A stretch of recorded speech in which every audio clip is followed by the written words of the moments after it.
Hello बच्चों, आज हम लोग बात करने वाले हैं रेस्पिरेशन की जो सबसे कॉमन मिस्टेक्स है जो बच्चे अपने नीट के एग्जाम में करते हैं। तो आप लोग इन मिस्टेक्स को देखें और ध्यान रखें कि आपको ये मिस्टेक्स तो कम से कम नहीं करनी है एग्जाम में। चलिए, सबसे नंबर 1 की जो मिस्टेक है वो है रिमेंबरिंग रॉन्ग लोकेशंस। हम गलत लोकेशंस याद रखते हैं। कई बार हम भूल जाते हैं ग्लाइकोलाइसिस कहाँ हो रहा है, लिंक रिएक्शन कहाँ हो रहा है। तो हमने कहा सर ग्लाइकोलाइसिस साइटोप्लाज्म में हो रहा है, लिंक रिएक्शन जो है माइटोकॉन्ड्रियल मैट्रिक्स में हो रहा है, क्रेब्स साइकिल जो है माइटोकॉन्ड्रियल मैट्रिक्स में हो रहा है और ईटीएस इनर माइटोकॉन्ड्रियल मेम्ब्रेन में होता है। लोकेशंस को ध्यान में रखना। अगला, स्किपिंग लिंक रिएक्शन। कई बार हम भूल जाते हैं कि लिंक रिएक्शन होता है, कहाँ होता है, कैसे होता है, क्यों? क्योंकि जब हम कैलकुलेशन कर रहे होते हैं, हमारी एनसीईआरटी को देख रहे होते हैं, वहाँ अलग से नाम नहीं दिया हुआ लिंक रिएक्शन का। या फिर ऑक्सीडेटिव डीकार्बोक्सिलेशन। तो हमने कहा कि सर एक स्टेप और होती है, पायरुवेट एस्टाइल कोएंजाइम में बदलता है और यहाँ एक NADH2 का प्रोडक्शन होता है पर पायरुवेट, यानी कि 2 टोटल में आपको NADH2 यहाँ से मिलेंगे। इसके बाद थर्ड मिस्टेक जो होती है बच्चों, वो होती है कि हम कौन से स्टेप में CO2 रिलीज कर रहे हैं ये भूल जाते हैं। तो सबसे पहले ग्लाइकोलाइसिस को देखें तो यहाँ कोई CO2 का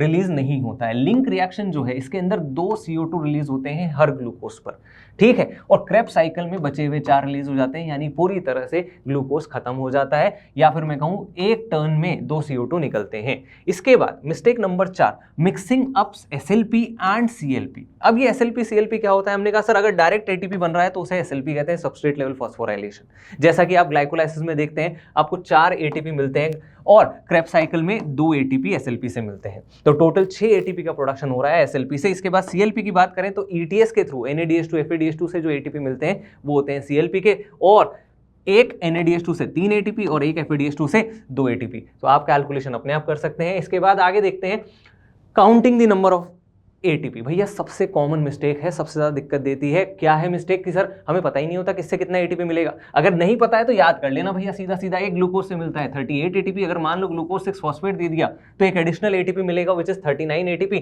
एंड अगर फ्रक्टोज 1,6 फॉस्फेट दिया हुआ है तो अगेन 39, लेकिन अगर 1,6 बाइफॉस्फेट दिया हुआ है तो सीधा 40 ATP को आपको यहाँ पर रिलीज होता हुआ दिखेगा। एक पायरुवेट से 15 ATP मिलते हैं और एक एस्टाइल कोएंजाइम में से 12 ATP। तो आई होप अब रेस्पिरेशन में आपको ये वीडियो देखने के बाद कोई भी दिक्कत नहीं होगी।